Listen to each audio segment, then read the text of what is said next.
Salam saudara yang terkasih dalam Tuhan, bersama-sama kembali kita akan merenungkan kebenaran firman Tuhan dengan tema mengatasi badai kehidupan. Firman Tuhan terambil dari kitab Matius 8 ayat yang ke-23 sampai ke-27. Demikian firman Tuhan. Yesus naik ke dalam perahu bersama murid-muridnya.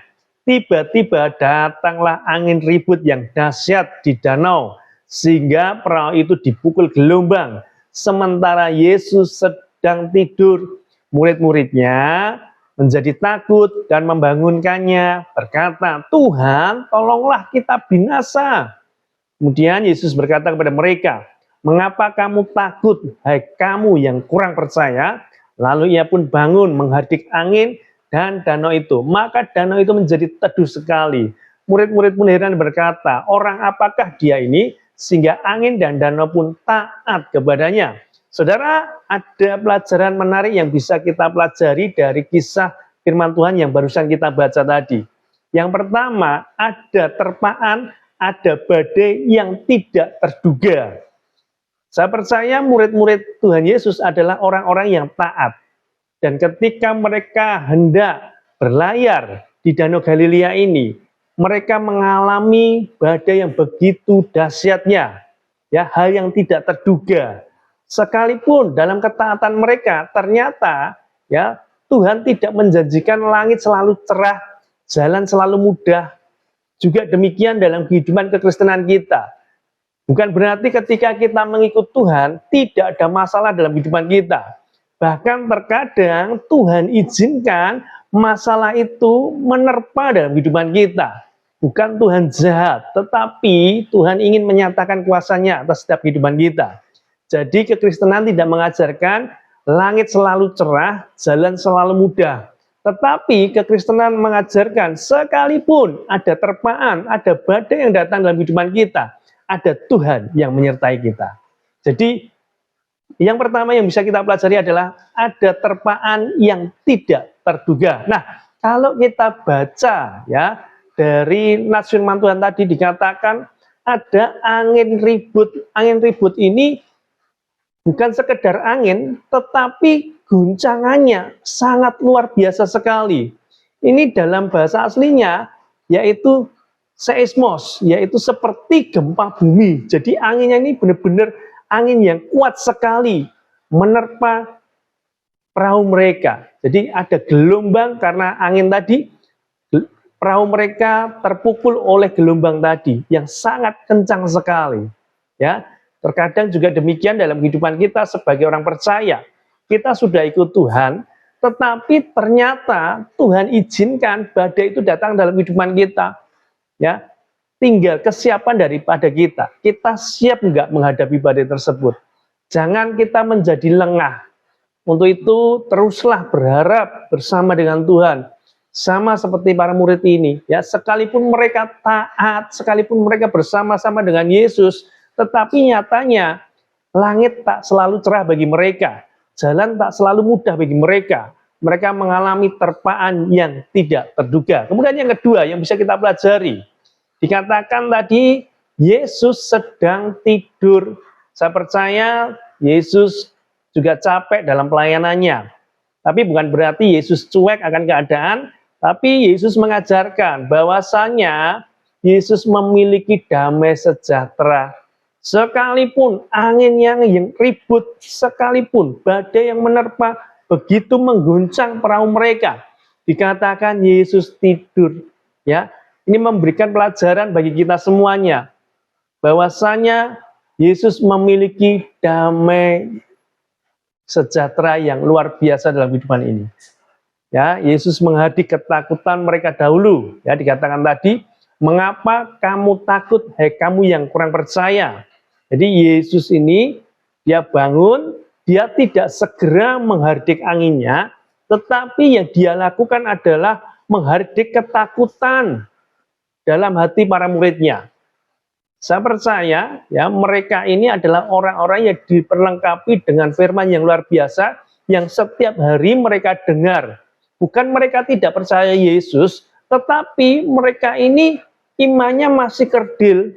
Makanya Tuhan menegur mereka, "Mengapa kamu takut, hei kamu yang kurang percaya?" Artinya mereka percaya, tetapi kepercayaan mereka itu masih setengah-setengah atau kerdil imannya kepada Yesus.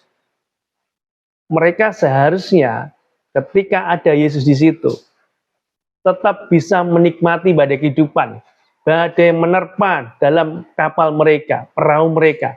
Tetapi mereka menjadi takut terlebih dahulu, meskipun mereka tahu ada Yesus di situ, memberikan pelajaran bagi kita semuanya. Ya, jangan iman kita menjadi kerdil.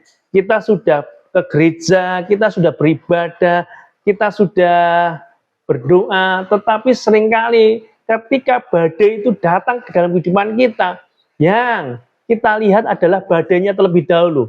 Kita tidak lihat bahwasanya ada Yesus yang bersama dengan kita. Sehingga iman kita menjadi kerdil, kita menjadi takut. Makanya Tuhan tidak langsung menghardik angin tersebut, tetapi yang dia hardik adalah ketakutan yang ada dalam diri para murid. Karena ini penting, supaya apa? Murid ini memiliki damai sejahtera, meskipun dalam keadaan kacau balau. Tapi ketika memiliki damai sejahtera, maka kita bisa menjadi tenang, kita bisa menjadi yakin kembali bahwasanya badai memang datang, tetapi bagaimana respon hati kita, ini yang jauh lebih penting. Makanya Tuhan berkata, damai sejahtera aku tinggalkan bagimu. Artinya apa? Kita sudah dikasih Tuhan damai sejahtera.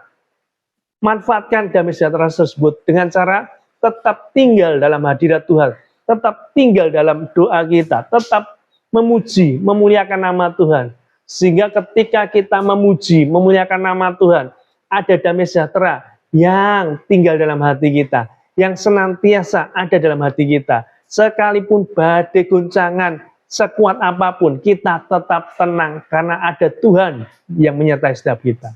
Yang kedua ini kita belajar bersama-sama miliki damai sejahtera seperti yang dimiliki oleh Yesus. Kemudian yang ketiga yang bisa kita pelajari adalah teguran yang menaklukkan. Jadi Yesus sebagai Allah tentunya lewat teguran hardikan yang dia sampaikan kepada angin sehingga danau menjadi teduh. Saya percaya kuasa Yesus sangat-sangat ajaib sekali. Dia yang berkuasa atas surga dan bumi, maka angin pun tidak ada apa-apanya di tangan Yesus. Yesus bisa taklukkan itu. Ya, jadi yang ketiga ini kita belajar bersama-sama bahwasanya Yesus melakukan teguran yang menaklukkan, ya, terlebih teguran dalam hati para murid-muridnya yang kurang percaya tadi. Nah, saudara terkasih dalam Tuhan, kehadiran Yesus meneduhkan kekalutan dalam hati manusia. Untuk itu, biarlah senantiasa kita undang Yesus dalam kehidupan kita untuk menyertai setiap kita, memberikan kekuatan setiap kita, sehingga badai apapun yang menerpa dalam kehidupan kita, kita tetap kuat, bukan karena kuat dan hebat kita, tetapi ada Yesus yang beserta dengan kita. Ketika ada Yesus yang beserta dengan kita, maka sekencang apapun itu badai dalam kehidupan kita, kita bisa menghadapinya, dan kita mampu melewati badai kehidupan tersebut. Doa saya, saudara, semakin kuat di dalam Tuhan, semakin berakar dalam Tuhan, semakin mengenal Yesus, semakin cinta sama Yesus, sehingga menyertakan Yesus dalam kehidupan ini untuk jadi pemimpin yang terdepan dalam kehidupan kita, sehingga kita mampu melewati setiap badai kehidupan.